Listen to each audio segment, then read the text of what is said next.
Good morning, good afternoon, and good evening, everyone. A warm welcome to you joining our gCMEp practice group webinar today on the topic of changes in the learner behavior and expectations. My name is Margarita Velcheva, and I'm the CME CPD accreditation specialist from Kennes Group. Kennes Group is a medical education provider in independent medical education, and we are a proud member of the gCMEp practice group. A lot of questions have already been submitted via the registration page, which we have summarized in overarching questions, and we will discuss today. And I would like to encourage you to also add additional questions during the webinar in a Q&A panel, not in the chat box, please. And we will do our best to address everything. Before we dive into the discussion, I would like to ask Onno, Kaagman and Gabor Purman to introduce themselves. Today, together with them, we're going to, during the 30-minute webinar, we're going to discuss how learners are engaging in education and the changes they're experiencing. So without any further ado, I would like to invite Onno, please. Yeah, good afternoon. My name is Onno Kaagman. I'm the managing director and founder of Medcon International. We run our company since the year 2000. And recently become part of the US Health Connect group and the Global Learning Collaborative. We have a single focus on independent education in the field of cardiology and cardiovascular medicine, which includes also diabetes and kidney disease. And our education evolved over the last 20 years from live conferences, masterclasses, standalone masterclasses all around the world, to satellite symposia at congresses like the European Society of Cardiology. And over the last decade and maybe last 5 years, we really went into the online learning. We have a leading platform, gCME.org, and with this platform we serve about 90,000 cardiovascular healthcare professionals. And I think so we bring a lot of experience with different educational online and live formats, and we got quite some good insights in learner trends and developments. So Gabor, up to you. Wonderful, Onno, thank you. It is my pleasure to be here. I'm the scientific director at Elevate CME, and our company is specialized in first understanding the current beliefs and behaviors of physicians when it comes to treating a certain condition, and also developing digital online education programs that hopefully will drive and will close the professional practice gaps that exist among physicians. And we have two leading platforms. One of them is more focused on the declarative knowledge evolution, so how patients should be diagnosed, how they should be treated. And we have another platform which is focused more on the procedural knowledge by reviewing case studies, how to treat different types of patients, and also encourage peer-to-peer discussions. At Elevate CME, we combine medical sciences with behavioral economics and medical education. So hopefully, thanks to our efforts, physicians will have a better understanding how to treat holistically their patients. And also we encourage physicians to communicate differently to the patients, so they have a full understanding of their condition, they accept their condition, and they do what they're supposed to do, and not just taking the medication, but also taking other steps. So we'll be happy to share our observations, how the behavior of learners evolved in the last years. Thank you, Gabor and Onno. And we're very curious to jump into the discussion. With having said that, I would like to start with the first question we have prepared. So I would like to ask you, Onno, what do you think? Do you think that there has been an evolution of learning experiences? Yeah, for sure there is an evolution, especially after 2 years of COVID. I think we can see the pros and the cons of online education versus the live education. We can see the limitations of online educations. We can see the opportunities of live on-site education. And how this all will translate into the future, I really don't know. We could see new learner behavior. We will discuss that over the next 20-25 minutes. And I would not even be surprised if we will return to the old world. And I was very much inspired by a meeting I had with the European Society of Cardiology last November in Barcelona. And this really made me aware about the human factor in learning and the human factor that's crucial. And how they described it, that as humans, we use our 5 senses in learning. And these senses are seeing, hearing, smelling, tasting, and touching. And over the last 2 years, we really are stuck with the first 2, with seeing and hearing. And these 2 senses, they are quite, we call it effective and efficient in online learning, and it is, because we can reach big numbers, we can do a lot of the education. But I think the experience of live meetings on site, they really contribute to the learning experience and engagement. And they made a very great example of looking at a football or soccer match. If you see a Champions League match on your television, just home alone, I think it's nice. You can see the football game and you can enjoy the game. But being in a stadium, with 50, 60,000 crazy fans and with all the atmosphere, this really is something that engages and that gives you the experience. And that's, to a certain extent, you can get that with live meetings and not with online learning. Yes, of course, the numbers of online and hybrid are higher. And we see even more learners engaging in our programs compared to the live meetings before, new learners that we didn't see before. So yes, there's an efficiency. On the other hand, what we see is the engagement over time. You often see a drop. Hopefully we get it in this meeting, but after 10, 20, 30 minutes, you see a drop in attendance. On-demand learning, you also see, should we go for 3, 5, 10 minutes, 15 minutes? You see a drop in viewing time. And especially for this online CME, where we got stuck in Europe with a requirement of 60 minutes of learning viewing time, this is really a problem, because we see high numbers starting, but low numbers completing the course. So, well, this is just in a snapshot, my observation over the last 2 years and with my total experience. So I think the rest is up for discussion. Thank you, Onno. This is wonderful. I think we can all relate to the 5 senses of experience. And hopefully there will be changes in the requirements on the European environment, such as something we heard last week during the 5th UMS conference, that the accreditor is deciding on reducing the 60 minutes to 30 minutes and introducing the opportunity for learners to earn actually a half credit, which is related to the 30 minutes of education. So we are seeing slowly changes. Well, maybe the micro learning, even shorter periods, maybe 10 minutes, 15 minutes, that would be the future. Indeed. I'm very curious to hear what Gabor thinks about that. So I will continue further with, we're trying to find out, Gabor, what are the major changes in learner behavior that you have experienced over the last year? Well, it was not just an evolution, it was also a kind of revolution.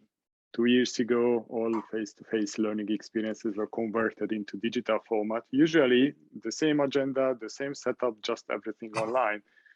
But the major change happened, actually last year, when online meetings were structured differently. They were built differently. The sessions were done differently. So there were great examples where, for example, instead of a 3 full-day conference, the conference was spread across 2 weeks and 2-day sessions every day. So practically, with online learning experience, you need to design the length, the format, the recordings differently. So it is not just you transposing the same practices as you had with face-to-face meetings and you put it in online, but you need to convert practically every single piece of information, how you engage people, how you inform them. And one of the key items is also somewhat linked to the CME accreditation. If some physician will only attend a fraction of the learning experience, can they get accreditation for a fraction? Because that was a major change. In the past, learning experience, a half-a-day session, 1-day session, 3 days conference, people went there, they stayed there. Now they have to integrate those learning experiences into daily work. That's what we observe with our programs, that physicians spend maybe half an hour today or tomorrow, when they want, where they want. 95% of interactions are mobile, so everything should be working super efficiently on a mobile phone. So if you need to interact, it has to be managed. And especially we received a number of comments from men who has bigger fingers, so they need to have on the screen something that can, activate it, with someone who's got bigger hands as well. So certainly there was a change. Another observation that we noticed, a typical doctor attends 5 conferences a year. So it was 5 conferences or 5 learning experiences before COVID, then 5 or even more online experiences in 2021. And we estimate in the future, it will be still a combination, because I fully agree with the 5 senses that people will go to Barcelona match, but they will not go to Manchester United match. They will not go. So it will be a bit of a combination that people will decide, yes, the desire to meet people, the desire to smell the airport, the desire to drink the lousy coffee served in a conference, it is still there, but whether will it be worth to spend 3 days and substantial financial resources to get there and being away from work, people will have to make a trade-offs. So they will select probably 1 or 2 events they go in person, and the rest they will take online. And from the learning experience point of view, the desire to learn is there, because just look into precision medicine. So oncologists, they need to learn how to diagnose lung cancer patients who represent only 1 or 2% of the patient population. So the level of detail is incredible. It is growing and they need to learn somewhere. And as Onno said, those experiences should be short, even below 10 minutes. Currently in our programs, people need to collect 6 sessions of 10 minutes to earn 1 credit, but maybe in the future, it will be even broken down to shortened time periods. So I think the learner behavior interest is there, but they will only go and watch learning which is relevant for them, and very open, very clearly what they can implement in their daily practice practically next day. So the case study based learning seems to be the most popular item. Great, thank you, Gabor. This actually very much touches bases on my second question, which is really focusing on preferences of our learners. We're all involved in the development of medical education, really targeted. Onno, do you have something to add?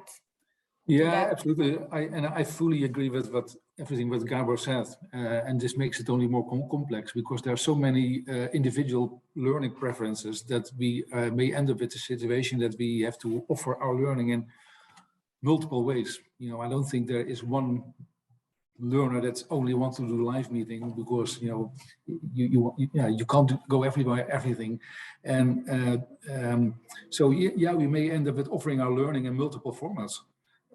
Maybe live, maybe streaming live, maybe short formats, interactive formats. I think there's an extensive list that we can think of, but this may be the complexity that we should offer. If you want to personalize it, we have to offer to multiple formats. Which one is the best? We have to see. And also, it's not new, because sometimes I think that we're just reinventing or inventing the online learning. We tried to do this for more than 10 years. And long before COVID, nobody was interested in attending online congresses, at least not that much. So that's why I said at the beginning, I wouldn't be surprised if we sway back to the old habits, where we go back to most alive and a little bit online. So we have to see. I'm just anxious to see what's going to happen, but I can't predict. Thank you. Yeah, likewise.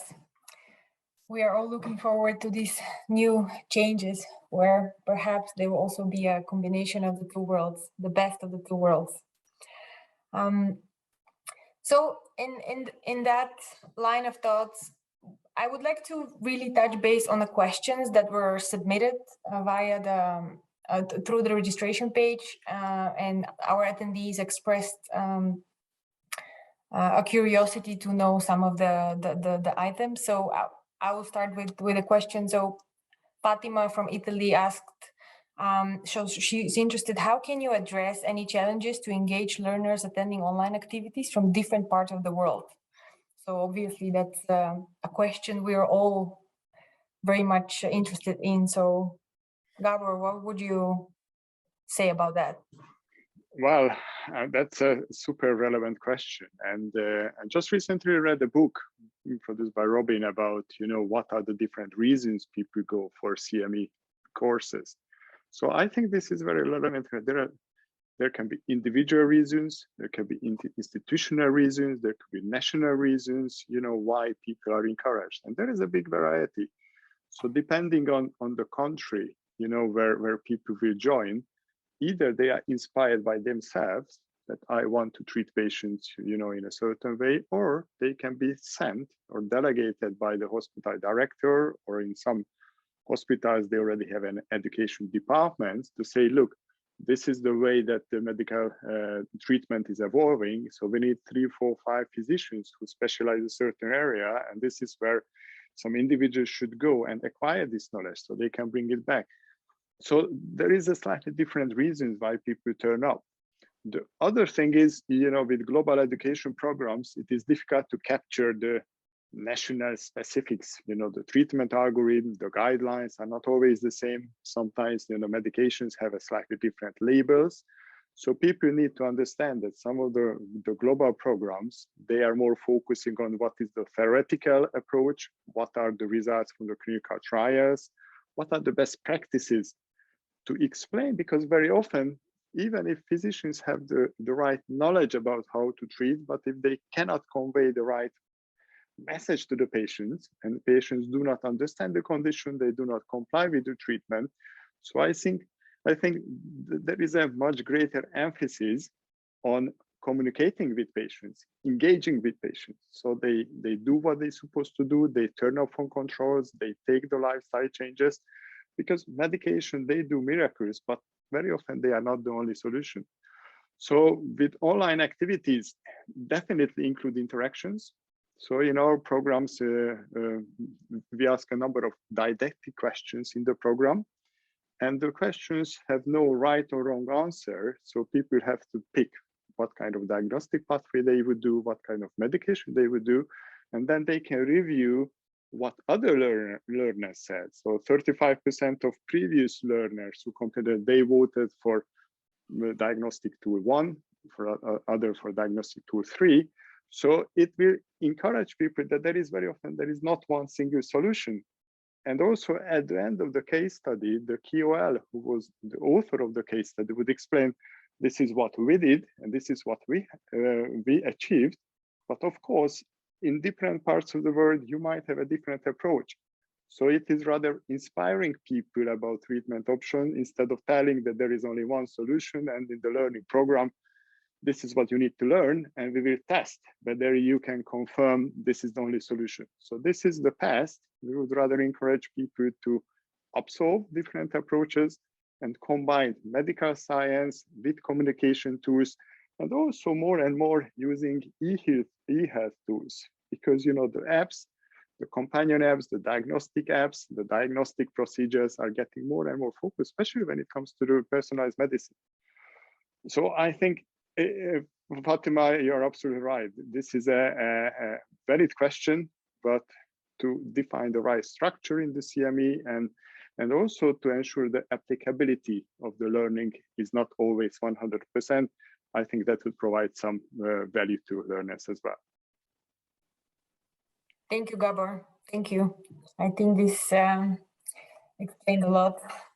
So moving on, Onno, to you. I'm actually very much interested to hear about expectations from podcasts. This is quite a new format that we see in medical education. Martijn from the Netherlands asked us, what can we expect from medical podcasts as a format for CME? How would you comment on that? You're asking me? Yes. Well, Martijn is my colleague, but I think we have a lot of discussion about how, because podcasts, no question, is increasing in popularity. And even my kids are recommending it. You know, they show me how to use the podcast, and they're really fans of it. So there's no question about it. The thing, you know, if you want to get the gCME accreditation, one of the big problems is, you know, the type of control environment where you have your learning environment. You know, that is not matching with the podcast, because the podcast you want to have as a download or a stream. It's not in the gCME environment, so there's no checkup who you are. There's no time, no timing, and it's hard to do your pre-post testing. So the question is podcast just nice as a learning, but not gCME? I think it is. And if you want, and we need to think about ways that we can get it as a gCME accredited format. We are doing a pilot in the Netherlands now that we ask physicians who download it or listen to a podcast have to go to our learning environment and answer some of the post questions. And the questions can only be addressed when you have listened to the podcast. And we are going to test if this is a format that can be accredited. But then still you have to rely that somebody who's listened to a podcast, you have to go to your computer or do the post test and the evaluation. Yeah, it would be nice if we can find a format that we can get this part of the gCME offering. Absolutely. I agree with you. And I think we should have an open conversations with creators and with other providers that are considering using that format, and really focus on how can we use technology to best optimize this sort of formats, because we see that they're very successful. I mean, we had a discussion in our group here. We all use podcasts on a regular basis. Yeah. And onto the point of regulation, actually, there was a comment received in a Q&A panel. Someone is asking about concern about regulation of these online events. So I would relay that to the podcast as well. Do you have any comments on that? Yeah, I think I can comment on that. I think it's the same level of trust that we have to gCME. You know, we as a gCME practice group, we have our own standards for quality education. I think these apply to everything we do. So these should also apply to how we do the online learning. Well, and also, yeah, just add to the regulation, because on one hand there is an accreditation part, but also there is, you know, for online events, how can you make sure that you keep the time? So very often, more and more, we have pre-recorded sessions where the speakers have, you know, 20-minute slot. They exactly finish after 50 minutes time, and they have the infographics behind, like, you know, in the weather forecast, and then they turn up in person for the Q&A session. So that would ensure that, you know, the right message is delivered. There is no Wi-Fi connection problem. There is no dog barking in the background. So that's from the different point of view when it comes to the regulation. So there is a huge evolution from that respect as well. And also the pre-recorded session, it is not just useful during the learning experience, but it can be repurposed easily. So if someone couldn't attend the webinar, then the recorded version can be available on demand. And actually on demand is getting much more popularity now. Thank you, Gabor. Thank you. Well, and just to add on that with the on-demand, you know, because it was about the global, with the on-demand, you can much more address the international needs, because you can add subtitling, and you know, you make it available for everybody whenever they want. So referring to the previous question. Well, I mean, you make a good point. I mean, we produced a program and we were surprised that, you know, 25% of people from New Zealand and Australia. So it's a completely other end of the world, which with face-to-face settings, we would never be able to achieve. And some of those were even viral because we have informed the network of physicians who could be interested, but those links can be forwarded to different people and through different channels. So we got surprised, you know, from which regions people turn up and complete the session. Thank you. And Monica's question from the chat, she's asking, if the content in a video or a podcast, what do we see any difference in engagement? Actually, engagement is a very hot topic nowadays.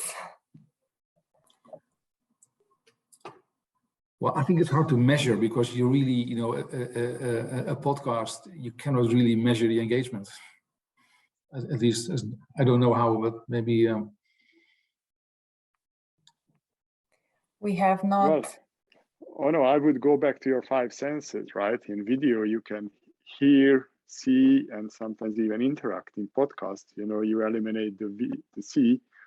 Well, maybe one day we will offer, a smelling of the airport or smelling, the conference coffee, so to inspire people so they can close their eyes, that they can imagine that they are in one of the big conference halls to give them inspiration. But listening to a nice video on a nice beach, I think, that covers a lot of the five senses. Yeah, and I think that exactly, Onno, because if I'm commuting on a train, probably listening to something is more convenient than watching. So it is not or video or podcast. It is more in which situation, it is more suitable. If I spend 2 hours a day in commuting and I can't watch because I don't want other people to see, what I'm watching, or, I don't want my battery life expire, I will just listen. So I can easily imagine that the same content can be produced both in podcast version and video version. Absolutely. Wonderful. Just to be conscious of time, because we're very close towards the end, there were some questions that were addressed, which I will type in the chat area. But for our experts here, Onno and Gabor, I really want to touch base on one last questions, and I would very much like to hear your remarks on that. So what is your vision for the future of learning experience? Do you have anything you want to share with us on that? Onno, you can start. I think I already expressed in the beginning a bit my, I think I don't know, but I wouldn't be surprised, if we have a rebound effect going back to old habits. And we go back to old habits, but still, we take advantage of all the innovation in online learning. Absolutely, online learning and all the innovations that we have developed over the last 2 years, they will stay, and they may be even getting better. So online learning, is here to stay. Hybrid forms will stay there. But I also think we are human, so we will go back to a certain life experience.